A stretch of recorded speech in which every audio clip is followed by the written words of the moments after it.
ਦਰਸ਼ਕੋ break ਤੋਂ ਬਾਅਦ ਤੁਹਾਡਾ ਸਭ ਦਾ ਬਹੁਤ-ਬਹੁਤ ਸਵਾਗਤ ਹੈ। ਜਿਸ ਤਰ੍ਹਾਂ ਕਿ ਅੱਜ ਦੇ ਅਹਿਮ ਇਸ਼ੂ ਸਾਨੂੰ ਸੁਪਰਡਾ ਸਾਹਿਬ ਨੇ ਆਪਣੇ ਵਿਚਾਰ ਦਿੱਤੇ ਨੇ, ਸੋ ਹੁਣ ਅੱਜ ਦਾ ਜੋ ਐਂਡ ਵਾਲਾ ਸੈਕਸ਼ਨ ਹੈ ਉਸ ਉੱਪਰ ਹਮੇਸ਼ਾ ਤਰ੍ਹਾਂ ਡਾਕਟਰ ਸਾਹਿਬ ਗੁਰਮਤਿ ਵਿਚਾਰਾਂ, ਗੁਰਬਾਣੀ ਵਿਚਾਰਾਂ ਡਿਸਕਸ ਕਰਦੇ ਨੇ। ਆਓ ਉਹਨਾਂ ਕੋਲੋਂ ਸੁਣਦੇ ਹਾਂ ਜੀ। ਡਾਕਟਰ ਸਾਹਿਬ ਕੀ ਕਹਿਣਾ ਚਾਹੋਗੇ?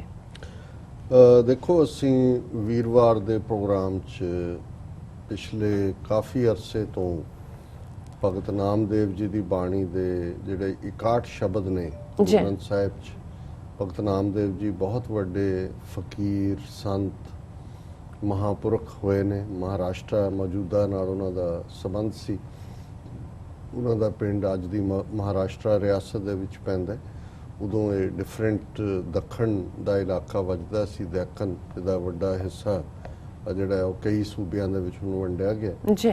ਔਰ ਭਗਤ ਨਾਮਦੇਵ ਜੀ ਜਿਹੜੇ ਕਿ ਬੜੇ ਗਰੀਬ ਛਿੰਬਾ ਪਰਿਵਾਰ ਨਾਲ ਸੰਬੰਧਿਤ ਸਨ, ਜਿਨ੍ਹਾਂ ਦਾ ਇਹ ਬ੍ਰਾਹਮਣਵਾਦੀ ਜ਼ਾਤ ਪਾਤੀ ਵੰਡ ਜਿਸ ਦੇ ਵਿੱਚ ਛਿੰਬਾ ਕਲੈਨ ਕੱਪੜੇ ਸੀਣ ਦਾ ਕੰਮ, ਸੀਤੇ ਕੱਪੜੇ ਰੰਗਣ ਦਾ ਕੰਮ ਔਰ ਉਹਨਾਂ ਨੂੰ ਸ਼ੂਦਰ ਬਣਾਇਆ ਹੋਇਆ, ਉਸ ਕਬੀਲੇ ਨਾਲ ਸੰਬੰਧਿਤ ਸਨ।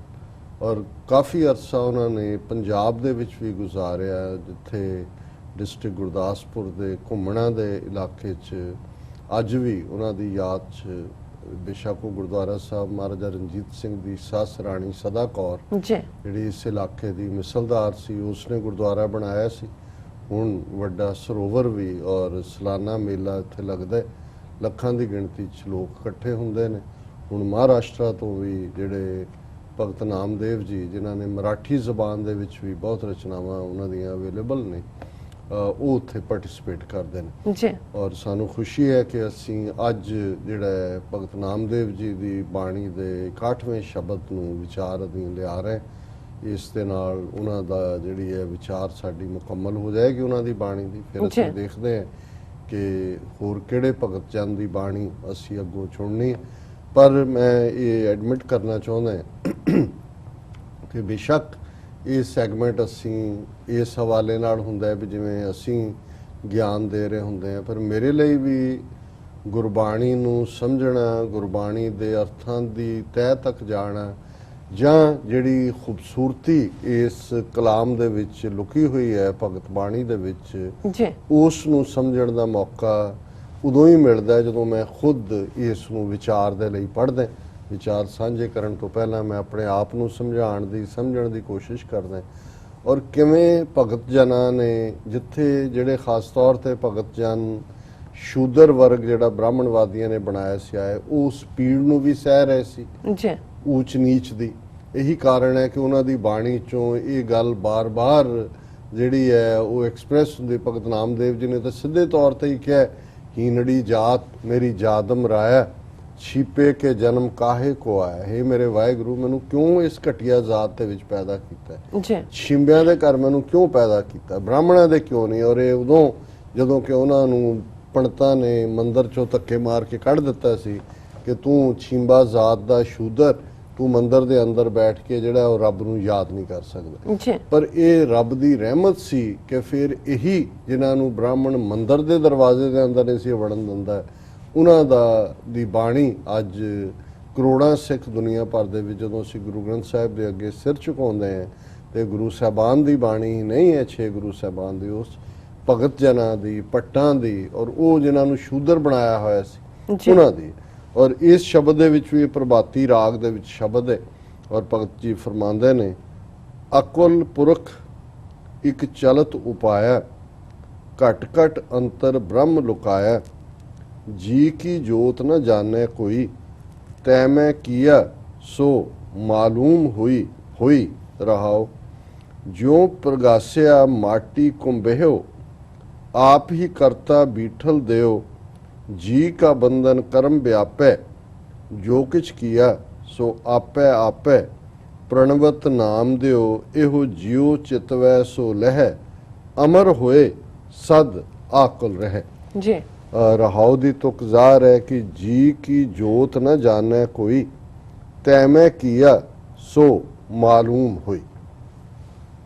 अंदर घट घट दे हर दिल दे अंदर, हर वजूद दे अंदर, हर शरीर दे अंदर ਵਾਹਿਗੁਰੂ ਦੀ ਜੋਤ ਹੈ, ਵਾਹਿਗੁਰੂ ਆਪ ਬੈਠਾ ਬੈਠੇ ਨੇ ਜੀ। ਇੱਕ ਨੂਰ ਤੇ ਸਭ ਜਗ ਉਪਜਿਆ। ਉਸ ਇੱਕ ਨੂਰ ਨੇ ਹਰ ਜਿਸ ਚੀਜ਼ ਨੂੰ ਪੈਦਾ ਕੀਤਾ ਉਸ ਦੇ ਵਿੱਚ ਆਪਣੀ ਕਣੀ ਰੱਖ ਦਿੱਤੀ।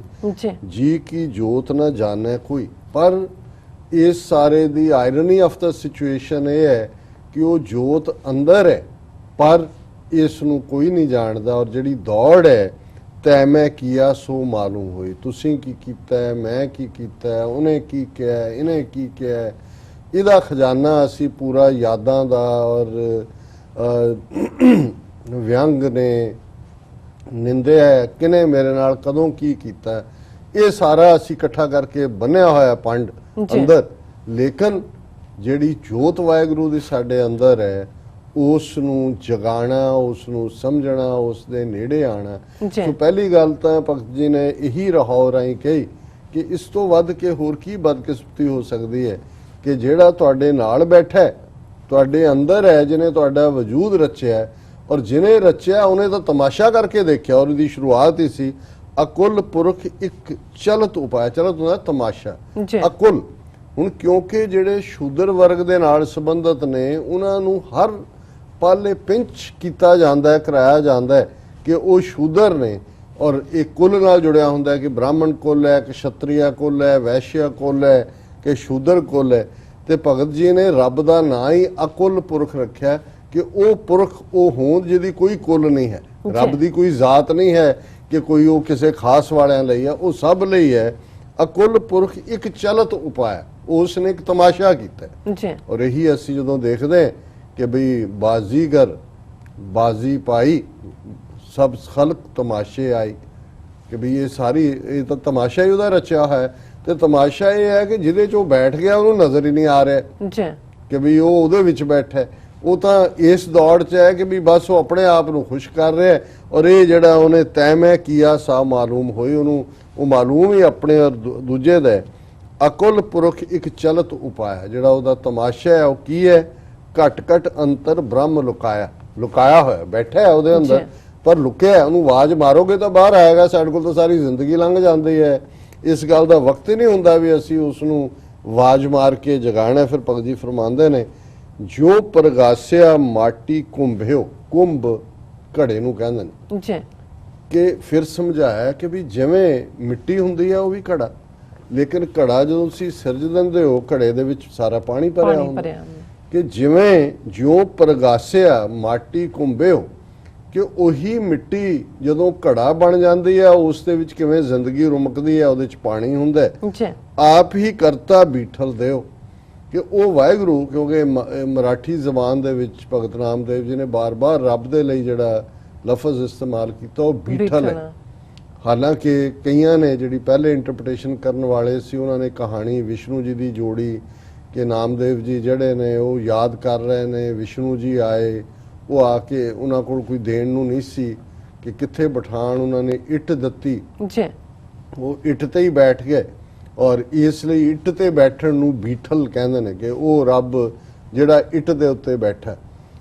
ਹਾਲਾਂ ਇਹਨਾਂ ਕਹਾਣੀਆਂ ਦਾ ਇੱਕ ਆਪਣਾ ਸਿਗਨੀਫੀਕੈਂਸ ਹੁੰਦਾ ਲੋਕਾਂ ਨੂੰ ਗੱਲ ਸਮਝਾਉਣ ਲਈ, ਲੇਕਿਨ ਜਦੋਂ ਤੁਸੀਂ ਭਗਤ ਨਾਮਦੇਵ ਜੀ ਦੀ ਬਾਣੀ ਇਨ ਟੋਟੈਲਿਟੀ ਪੜ੍ਹਦੇ ਹੋ ਤੇ ਉਹ ਕਹਿੰਦੇ ਨੇ ਈਹਾ ਬੀਠਲ ਊਹਾ ਬੀਠਲ, ਬੀਠਲ ਬਿਨ ਸੰਸਾਰ ਨਹੀਂ, ਕਿ ਬੀਠਲ ਉਹ ਹੈ ਜਿਹੜਾ ਵਾਹਿਗੁਰੂ ਇੱਥੇ ਵੀ ਹੈ ਉੱਥੇ ਵੀ ਹੈ, ਰਵ ਰਿਹਾ, ਚਾਰ ਚਫੇਰੇ ਉਹ ਰਵਿਆ ਹੋਇਆ। ਤੇ ਭਗਤ ਜੀ ਕਹਿੰਦੇ ਨੇ ਜੋ ਪ੍ਰਗਾਸਿਆ ਮਾਟੀ ਕੁੰਭਿਓ, ਜਿਵੇਂ ਮਿੱਟੀ ਚੋਂ ਘੜਾ ਜਿਹੜਾ ਉਹ ਬਣਦਾ, ਆਪ ਹੀ ਕਰਤਾ ਬੀਠਲ ਦਿਓ। ਇਸ ਤਰ੍ਹਾਂ ਸਾਰੀ ਕ੍ਰੀਏਸ਼ਨ ਜਿਹੜੀ ਹੈ ਇਸ ਨੂੰ ਕਰਨ ਵਾਲਾ ਵਾਹਿਗੁਰੂ ਆਪ ਹੀ ਬੀਠਲ ਹੈ। ਜੀ ਕਾ ਬੰਧਨ ਕਰਮ ਵਿਆਪੈ, ਜੋ ਕੁਛ ਕੀਆ ਸੋ ਆਪੇ ਆਪੇ। ਬਣਾਇਆ ਤਾਂ ਰੱਬ ਨੇ ਤਮਾਸ਼ਾ, ਪਰ ਕੁਛ ਤਾਂ ਫ੍ਰੀ ਰੱਖਿਆ, ਤੁਹਾਡੇ ਮਨ ਨੂੰ ਛੱਡ ਦਿੱਤਾ ਕਿ ਭਾਈ ਤੁਸੀਂ ਕੀ ਕਰਨਾ। ਜੀ ਕਾ ਬੰਧਨ ਕਰਮ ਵਿਆਪੇ, ਪਰ ਜੀ ਜਿਹੜਾ ਹੈ ਹੁਣ ਇੱਕ ਪਾਸੇ ਵਾਹਿਗੁਰੂ ਦੀ ਜੋਤ ਹੈ, ਵਾਹਿਗੁਰੂ ਦੀ ਹੋਂਦ ਹੈ, ਇੱਕ ਪਾਸੇ ਮਾਇਆ ਅਮਰ ਵਰਤਾ ਹੈ, ਮਾਇਆ ਦਾ ਹੁਕਮ ਹੈ ਦੁਨੀਆ ਦਾ। ਹੁਣ ਜੇ ਤੁਹਾਡਾ ਜੀ ਮਾਇਆ ਦੇ ਵਿੱਚ ਫਸਿਆ ਹੋਇਆ ਹੈ, ਜੀ ਕਾ ਬੰਧਨ, ਤੁਸੀਂ ਉਸ ਬੰਧਨ ਦੇ ਵਿੱਚੋਂ ਕਰਮ ਵਿਆਪੇ, ਫਿਰ ਮਾਇਆ ਦੇ ਬੰਧਨ ਦੇ ਵਿੱਚ ਫਸੇ ਹੋਏ ਉਹੀ ਕਰਮ ਕਰੋਗੇ ਜਿਹੜੇ ਉਸ ਰੱਸੀ ਨੂੰ ਹੋਰ ਟਾਈਟ ਕਰਦੇ ਜਾਣਗੇ, ਤੁਸੀਂ ਉਸ 'ਚ ਵੱਜਦੇ ਜਾਓਗੇ। ਜੋ ਕੁਝ ਕੀਆ ਸੋ ਆਪਿਆ। ਫਿਰ ਕਿਸੇ ਦਾ ਕਸੂਰ ਨਹੀਂ ਹੈ, ਤੁਹਾਡੇ ਸਾਹਮਣੇ ਚੋਇਸ ਸੀ ਕਿ ਤੁਸੀਂ ਮਾਇਆ ਦੇ ਬੰਧਨ 'ਚ ਜਾਣਾ ਹੈ ਕਿ ਜਿਹੜਾ ਤੁਹਾਡੇ ਅੰਦਰ ਲੁੱਕ ਕੇ ਬੈਠਾ ਹੈ, ਜਿਹੜੀ ਜੋਤ ਹੈ, ਤੁਸੀਂ ਉਹਦੇ ਨਾਲ ਜੋੜਨਾ ਹੈ।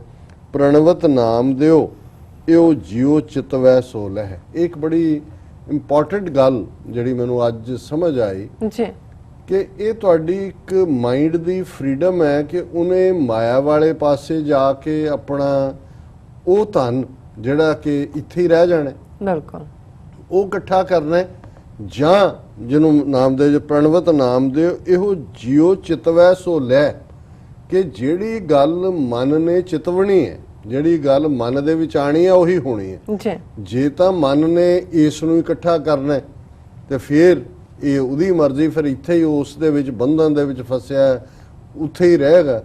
ਤੇ ਜੇ ਮਨ ਨੂੰ ਇਹ ਗੱਲ ਸਮਝ ਆਈ ਕਿ ਭਾਈ ਜਿਹੜਾ ਅਗਰ ਨਾ ਦਹਿ ਪਵਨ ਨਹੀਂ ਮਗਨੈ, ਤਸਕਰ ਨੀਰ ਨਾ ਆਵੇ, RAM ਨਾਮ ਤਨ ਕਰ ਸੰਚਾਨੀ ਸੋ ਤਨ ਕਥੂ ਨਾ ਜਾਵੇ। ਜੀ ਕਿ ਜਿਸ ਨੂੰ ਅੱਗ ਸਾੜ ਨਾ ਸਕੇ, ਹਵਾ ਉਡਾ ਨਾ ਸਕੇ, ਤਸਕਰ ਚੋਰ ਨੂੰ ਲੁੱਟ ਨਾ ਸਕੇ, ਉਹ ਧਨ ਇਕੱਠਾ ਕਰ ਜਿਹਨੇ ਕਿਤੇ ਨਹੀਂ ਜਾਣਾ। ਫਿਰ ਭਗਤ ਜੀ ਕਹਿੰਦੇ ਨੇ ਅਮਰ ਹੋਏ ਸਦ ਆਕੁਲ ਰਹਿ।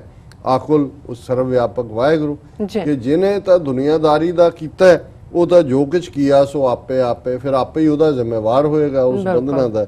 ਤੇ ਜੇ ਉਸ ਨੇ ਉਸ ਰੱਬ ਦੇ ਰਸਤੇ ਨੂੰ ਚੁਣਿਆ, ਅਮਰ ਹੋਏ, ਫਿਰ ਉਸ ਮਾਇਆ ਦੀ ਪਕੜ ਚੋਂ ਨਿਕਲ ਕੇ, ਇਹ ਮਾਇਆ ਉਹਨੂੰ ਮਾਰ ਨਹੀਂ ਸਕਦੀ, ਫਿਰ ਉਸ ਚੋਂ ਨਿਕਲ ਜਾਂਦਾ ਹੈ।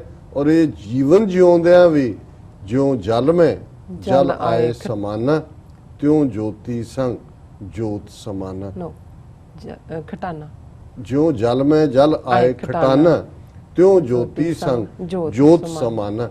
ਕਿ ਵੀ ਜਿਵੇਂ ਪਾਣੀ ਦੇ ਵਿੱਚ ਪਾਣੀ ਰਲ ਜਾਂਦਾ ਹੈ, ਇਵੇਂ ਬਹੁਤ ਵਾਰੇ ਸ਼ਬਦ ਪੜਿਆ ਜਾਂਦਾ ਮਰਨ ਤੋਂ ਬਾਅਦ ਲਈ, ਜੀ ਕਿ ਜਿਹੜੇ ਉਹ ਜੋਤ ਰਲ ਨਹੀਂ, ਇਹ ਇਸ ਜੀਵਨ ਦੇ ਲਈ ਹੈ ਕਿ ਫੇਰ ਮਿਟ ਗਏ ਗਵਨ ਪਾਏ ਵਿਸਰਾਮ। ਕਿ ਵੀ ਇਹ ਜਿਹੜਾ ਸਾਰਾ ਆਵਾਗਾਉਣ ਦੀ ਗੱਲ ਹੈ ਇਹ ਮੁੱਕ ਜਾਂਦੀ ਹੈ ਔਰ ਉਹ ਇੱਕ ਟਿਕਾ ਦੇ ਵਿੱਚ ਆ ਜਾਂਦਾ ਹੈ। ਅਮਰ ਹੋਏ ਸਦ ਆਕੁਲ ਰਹਿ, ਜੀ ਕਿ ਉਹ ਅਮਰ ਹੋ ਜਾਂਦਾ ਹੈ ਔਰ ਉਹ ਉਸ ਸਰਬ ਵਿਆਪਕ ਵਾਹਿਗੁਰੂ ਦੀ ਉਸ ਐਂਟੀਟੀ ਦਾ ਹੀ ਹਿੱਸਾ ਬਣ ਜਾਂਦਾ। ਜੀ ਡਾਕਟਰ ਸਾਹਿਬ ਤੁਹਾਡਾ ਬਹੁਤ ਬਹੁਤ ਸ਼ੁਕਰੀਆ। ਤੁਸੀਂ ਅੱਜ ਦੇ ਐਮ ਇਸ਼ੂ ਤੇ ਅੱਜ ਦਾ ਵਿਚਾਰ ਸਾਰੇ ਦਰਸ਼ਕਾਂ ਨਾਲ ਸਾਂਝਾ ਕੀਤਾ। ਇਸ ਨਾਲ ਆਪਣੇ ਵਿਊਅਰਸ ਕੋਲ ਨੇ ਇਜਾਜ਼ਤ। ਵਿਊਅਰਸ ਤੁਹਾਡਾ ਬਹੁਤ ਬਹੁਤ ਸ਼ੁਕਰੀਆ। ਤੁਸੀਂ ਆਪਣੇ ਕੀਮਤੀ ਸਮੇਂ ਵਿੱਚ ਸਮਾਂ ਕੱਢ ਕੇ ਸਾਨੂੰ ਆਪਣੇ ਰਾਏ ਤੇ ਸੁਝਾਅ ਭੇਜੇ ਨੇ ਤਾਂ ਭੇਜਦੇ ਰਹਿਣਾ ਸਾਡੇ ਇਸ ਪਤੇ ਤੇ SOS@tv84.tv ਤੇ। ਅਸੀਂ ਆਪਣਾ ਪ੍ਰੋਗਰਾਮ ਲੈ ਕੇ ਫਿਰ ਦੁਬਾਰਾ ਤੁਹਾਡੇ ਸਨਮੁਖ ਹੋਵਾਂਗੇ। ਤਦ ਤੱਕ ਲਈ ਮੈਨੂੰ ਤੇ ਆਪਣਾ ਸੁਣਾ ਗਿਆ ਦੋ ਦੇਖਦੇ ਰਹੋ TV84।